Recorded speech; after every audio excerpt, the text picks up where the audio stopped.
Hello, good morning. Next part of our syllabus is qualities of money. We have studied what is meant by money, what is the unit of money, what are different currencies of different countries, as it is used as a unit of money in that country. Then we have studied the barter system and how that to overcome the difficulties of barter system, money is invented and how it is evaluated, how it changes gradually that we have studied in last lecture. And now here, next point of syllabus is here, qualities of money.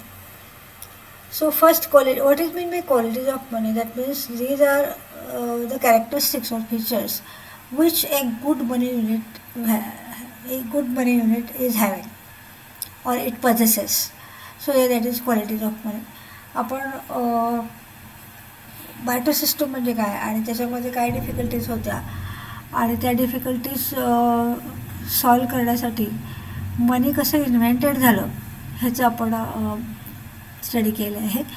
आता next point आहे qualities of मनी. आता quality of मनीमध्ये एखादं unit of मनी कसं चांगलं असावं ह्याच्यासाठी ते गाईडलाईन दिलेले आहेत त्याने, किंवा गुण असं आपण म्हणतो, चांगल्या मनी युनिटचे गुण असं आपण म्हणतो. दॅट इज क्वालिटीज ऑफ मनी. म्हणजे मनी कसं असावं, आयडियल मनी कसं असावं, आदर्श पैसा हा कसा असावा किंवा आदर्श युनिट ऑफ मनी हे कसं असावं हे ह्याच्यामध्ये त्यांनी सांगितलेलं आहे. So first quality of money is general acceptability. Anything which is used as a money must be easily accepted by all for exchange purpose. तर पहिलं युनिट ऑफ मनी जे आहे, पहिलं जे क्वालिटी ऑफ मनी जे आहे तर त्याच्यामध्ये कुठलंही तुम्ही मनी युनिट ऑफ मनी घ्या किंवा कुठलंही मनी घ्या की ज्याचं ॲक्सेप्टन्स ऑल ओव्हर कंट्री असायला हवं. So that is acceptability.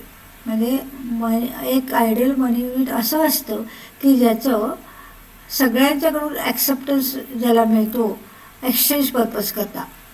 म्हणजे तुम्ही जर कमोडिटी एक्सचेंज करत असाल, तुम्ही जर कमोडिटी बाय करत असाल, सेल करत असाल, तर मनी युनिट कसं असावं तर ते सगळ्यांच्याकडून ॲक्सेप्टेड झालेलं असावं. ह्याला आपण जनरल ॲक्सेप्टेबिलिटी असं म्हणतो. आता तुम्ही बघितलं तर बघा, हे कॉईन्स आहेत किंवा हे पेपर करन्सी नोट्स आहेत, हे सगळ्यांच्याकडून ॲक्सेप्टच आहे. त्याला सगळ्यांनी ते ॲक्सेप्ट करतात ॲज अ युनिट ऑफ मनी आणि त्याच्याबद्दल तुम्हाला कमोडिटीज देतात. तर हे आहे जनरल ॲक्सेप्टेबिलिटी. म्हणजे जनरली सगळ्यांनी सगळं ॲक्सेप्ट करायला हवं जे तुम्ही युनिट ऑफ मनी. आपल्याकडं आता काय युनिट ऑफ मनी आहे, करन्सी नोट्स आणि कॉईन्स, रुपीज. मग आपले व्यवहार कशामध्ये होतात, रुपीजमध्ये होतात. डॉलरमध्ये होतात का, नाही होत. देशांतर्गत नाही होत. इंटरनॅशनल लेवलला म्हटलं तर ते होतं. जरी डॉलरमध्ये जरी व्यवहार झाले तरी परत आपण ते रुपीमध्ये कन्व्हर्ट करतो, कारण इथं आपलं ॲक्सेप्टन्स कशाला आहे तर रुपीजला आहे. So here that is general acceptability. इंडियामध्ये करन्सी नोट्स जे आहेत, रुपीज जे आहेत किंवा हे कॉईन्स जे आहेत, ती करन्सी सगळ्यांच्याकडून ॲक्सेप्टेड झालेले आहे. त्याच्यामुळं हे जनरल ॲक्सेप्टेबिलिटी हा गुण किंवा ही क्वालिटी हे आपल्या इंडियन करन्सीमध्ये आहे असं आपण म्हणू शकतो. नाव next is here divisibility. Money should be easily divisible into smaller denominations to facilitate small transactions. It is also here in our country that money is divided into smallest and smallest unit. You know, there are currency notes of rupees 100, 500, then now 2000. And now 5,000 it will come. Now here it is discussed or that issue is going on. So here these notes are used. They have divisibility. If you want here to change of 2,000, you can go in the bank or you can go to your relatives or friends or family members and you can take the change. That means this rupees 2,000 it is divided into smallest and smallest unit up till rupees 1. That means we have currency notes from rupees 1 to rupees 2,000. So this is nothing but the divisibility of money unit. And in case of coins also, here there is the rupees 10 coin, rupees 5 coin, rupees 2, rupees 1. That means here maximum here it is rupees 10, and now here rupees 20 also it came in market. So here it is divided up to rupees 1. So here this is divisibility. That means money should be easily divisible in two smaller denominations. Denominations means smaller value. तर आता इथं डिव्हिजिबिलिटीचा अर्थ काय होतो बघा. मनी हे अगदी smallest युनिटमध्ये डिव्हिजिबल होतं. म्हणजे आपण लहानात लहान युनिट ऑफ मनीसुद्धा यूज करू शकतो, मोठ्यात मोठा मनी युनिटसुद्धा यूज करू शकतो. म्हणजे अगदी स्मॉलेस्ट रुपीज 10पासून रुपीज 5च्या कॉईनपासून ते रुपीज 2000पर्यंत आपण हे मनी सगळे टाईपचे व्हॅल्युएशन डिनॉमिनेशन्सचे जे नोट्स आहेत किंवा हे कॉईन्स आहेत ते आपण यूज करतो. सो हे दॅट इज डिव्हिजिबिलिटी. त्याच्यानंतर आहे बघा durability. Money should also possesses the characteristics of durability. Currency notes and coins are being used repeatedly and shall continue to do so for years together on account of durability. तर आता इथं durable म्हणजे काय होतं बघा. Durable याचा अर्थ long lasting, long टाईमपर्यंत टिकणारं असं आपण असतं, त्याला आपण काय म्हणतो ड्युरेबिलिटी असं म्हणतो. तर इथं तुम्ही बघितलं आता कॉईन्सला तर काही प्रश्नच येत नाही ड्युरेबिलिटीचा, फाटायचा प्रश्न येत नाही, काय नाही. As compared to currency notes coins are durable. So currency notes also are durable, and we can change also from bank. If your note here get damaged or it is torn, then you can change that note and you can go in bank and can change that note. तर आता हे durability याचा अर्थ काय, long टाईमपर्यंत टिकणारं जे मनी unit आहे त्याला आपण ड्युरेबिलिटी असं म्हणतो. तर इथं आता कॉईन्सचा तर काही प्रश्नच येत नाही. करन्सी नोटसुद्धा हे लॉंग लास्टिंग आहेत किंवा ड्युरेबल आहेत, आणि जर ते काही झालं खराब झालं तर आपण बँकेमध्ये जाऊ शकतो आणि ते चेंज करून घेऊ शकतो. सो या दिस इज ड्युरेबिलिटी. आता हे सगळे काय आहे की एक चांगलं मनी युनिट कसं असावं, त्याच्याकडे कुठले गुण असावेत हे आपण आता स्टडी करतोय. नेक्स्ट आहे बघा कॉग्निझेबिलिटी. Money unit must be easily recognized. It should have certain distinct marks so as to avoid confusion by receiving person. The identification mark असतो बघायला. Money just must be easily recognized. It should have certain distinct marks so as to avoid confusion by the receiving person. आता कुठलीही हे currency notes घेतली तर तुम्ही observe करा घरात पेरेंट्सकडून घेऊन, त्याच्यामध्ये महात्मा गांधींचं चित्र असतं. परत अजून काही काही असे मार्क्स असतात की ज्या असे एक खुणा असतात असं आपण म्हणू शकतो की ज्याच्यावरून आपण ओळखू शकतो की हे खरंच आपलं रुपीज आहेत किंवा आपलं युनिट ऑफ मनी आहे. प्रत्येक नोटचा कलर वेगळा असतो, पण तुम्ही जर बघितलं तर त्याच्यामध्ये काही जे बार्स आहेत ते कॉमन असतात, आणि ते बार्स बघितल्यावरच आपण ओळखतो की हे खरंच आपलं मनी युनिट आहे. आता अमेरिकेचं जर बघितलं तर त्याचं डॉलरचं मार्क वेगळं आहे, रुपीजचं आपल्याकडं काय मार्क RS असं यूज करू शकतो. आणि आता ते मराठीमधल्या र सारखं त्याने रुपीज हे त्याचं साईन आणलेलं आहे, पण ते अजून कम्प्युटरमध्ये ते साईन त्याने घेतलेलं नाही आहे, पण आपण जनरली वापरू शकतो तसं. So this is cognizability. म्हणजे काही मार्क्स त्याच्यावर असणं गरजेचं आहे, कॉमन मार्क्स, डिनॉमिनेशन सोडून, म्हणजे त्याची व्हॅल्यू काय आहे ती सोडून. म्हणजे रुपीज 100, 1000 त्याच्याप्रमाणे त्याच्यावरती व्हॅल्यू ठेवली लिहिलेली असते, परंतु एक समान कॉमन त्याच्यामध्ये कॅरेक्टरिस्टिक्स असतात. सो किंवा एक मार्किंग असतं, तर त्याच्यावर आपण ओळखू शकतो की हे मनी हे युनिट आहे, हे आपले रुपीज आहे असं. त्याच्यानंतर हे बघा portability. Portability means it is portable. Portable means here you can take that money unit easily and you can go from one place to another. So here there is no difficulty of carrying the money. So here good money should be here a money unit which has portability. So here it should be easy to carry from one place to another without any difficulty. Expense and inconvenience. For example, currency notes are easily portable. So म्हणजे या एका ठिकाणाहून दुसऱ्या ठिकाणापर्यंत तुम्हाला जाण्यासाठी मनी unit carry करण्यासाठी कुठल्याही प्रकारची अडचण येता कामा नाही. ते इझिली पोर्टेबल असावं, म्हणजे एका ठिकाणाहून दुसऱ्या ठिकाणापर्यंत जाण्यासाठी कुठलीही त्याच्यामध्ये डिफिकल्टी येता कामा नये. सो हे that is portability. It should be easy to carry from one place to another. So currency notes are easily portable. म्हणजे एका वॉलेटमध्ये तुम्ही कितीही नोटा ठेवू शकता. अगदी 1 लाखाच्या म्हटलं तरी 2,000चे जरी बंडल केलं मोठं जर वॉलेट तुम्ही ते ठेवू शकता. सो हे दॅट इज. आणि एका ठिकाणाहून दुसऱ्या ठिकाणी नेऊ शकता. आता त्याच्यामध्ये रिस्क ही असते, पण कॅरी करण्याच्या दृष्टीने हा पॉईंट त्यांनी तिथं डिस्कस केलेला आहे. That is portability. त्याच्यानंतर आहे बघा stability. Money unit should have a stable monetary value. म्हणजे मनी युनिटची व्हॅल्यू ही स्टेबल असायला पाहिजे. आता आपल्याकडे रुपीजची व्हॅल्यू सारखी बदलत असते बघा. $1 म्हणजे पूर्वी 69, 62, 63 असं होतं.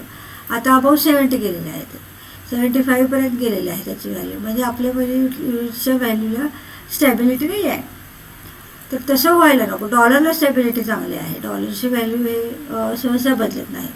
So stability it is money should have a stable monetary value. It serves as measure of value to exchange goods and services. These goods can be sold and purchased in future as per requirements. आता हे international लेवलचं जे trade असतो त्याच्यामध्ये तुम्ही जर बघितलं तर डॉलरची आपली रुपीची व्हॅल्यू कमी जास्त झाली तर त्यांचा प्रॉफिट अर्निंगमध्ये फरक पडतो.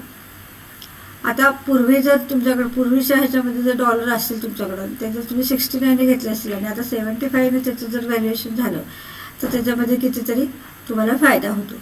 समजा तुम्ही अब्रॉडला गेला, तिथे तुम्हाला जॉब मिळाला, तर ते $1 इज इक्वल टू 69च्या ऐवजी जर 75 झाले तर तुमचा पगार तेवढ्या पटीने वाढतो.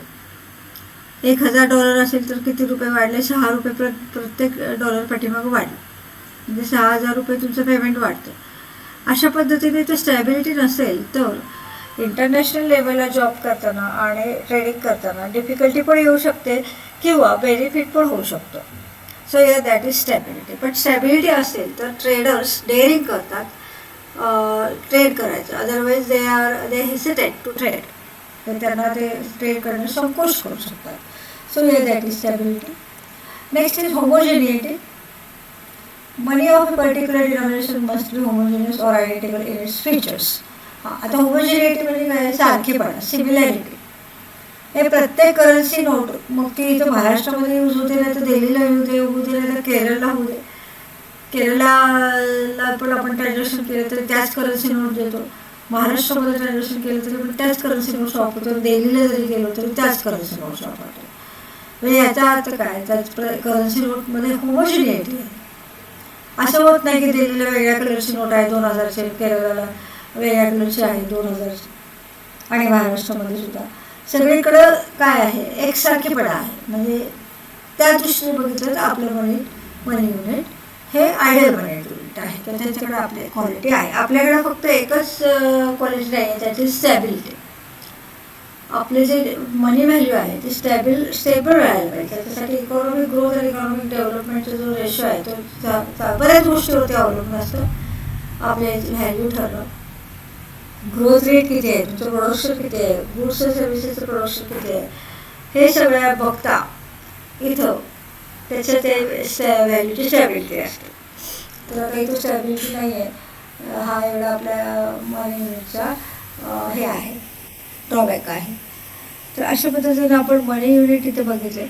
आता हा छोटासाच पॉईंट आहे सिलेबसचा, त्यामुळे आज हे लवकर संपलेलं आहे. तरी पण आपण एक रिवाईज करू. क्वालिटीज ऑफमध्ये मनीमध्ये पहिलं क्वालिटी आहे जनरल ॲक्सेप्टेबिलिटी. म्हणजे मनी युनिट असं असावं की ते सगळीकडे ॲक्सेप्टेबल असावं, सगळ्यांनी ॲक्सेप्ट करायला हवं. That is general ॲक्सेप्टेबिलिटी.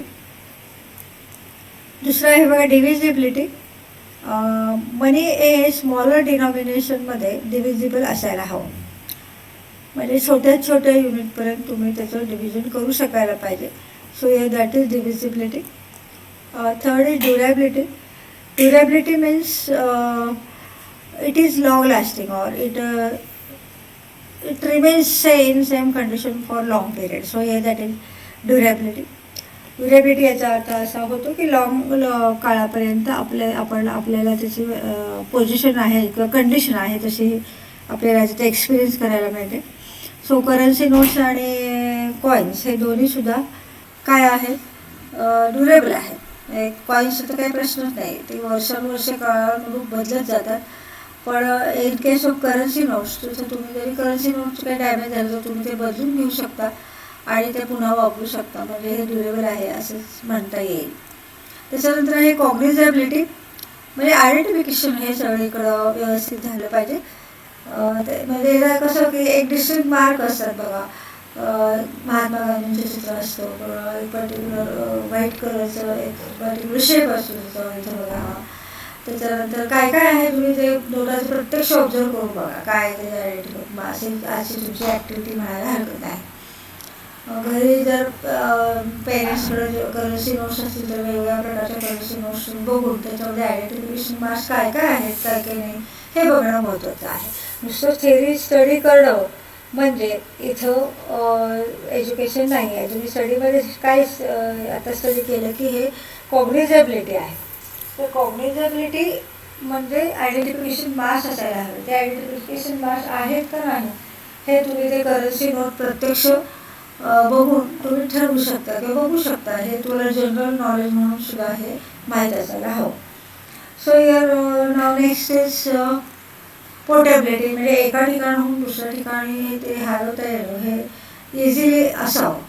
हे अगदी इझी मेथडने तुम्ही ते वन प्लेस टू अनदर इथं ट्रान्सफर करू शकता किंवा कॅरी करू शकता. हा पोर्टेबिलिटी हा पॉईंट इथं कॅरिंग पॉईंट ऑफ व्ह्यू घ्यायचे, म्हणजे कॅरी करण्याच्या दृष्टीनं पोर्टेबिलिटीचा तुम्ही विचार करायचा आहे.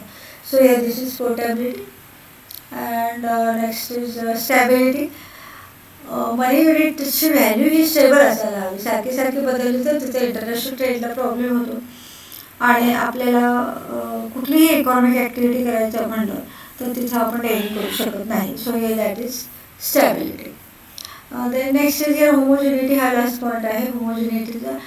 होमोजिनिटी याचा अर्थ एकसारखेपणा किंवा similarity.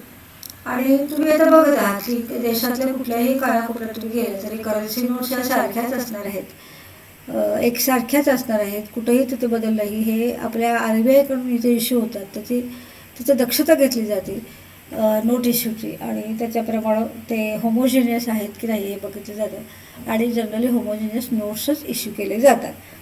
So here these are various qualities of मनी.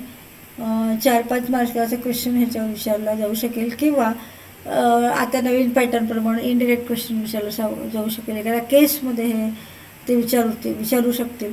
तर अशा पद्धतीचे सर्व प्रकारचे प्रश्न ह्याच्यावर विचारले जाते. तर त्या पद्धतीने तुम्ही ह्याची प्रिपरेशन करायचं आहे. So today we stop here. Thank you very much.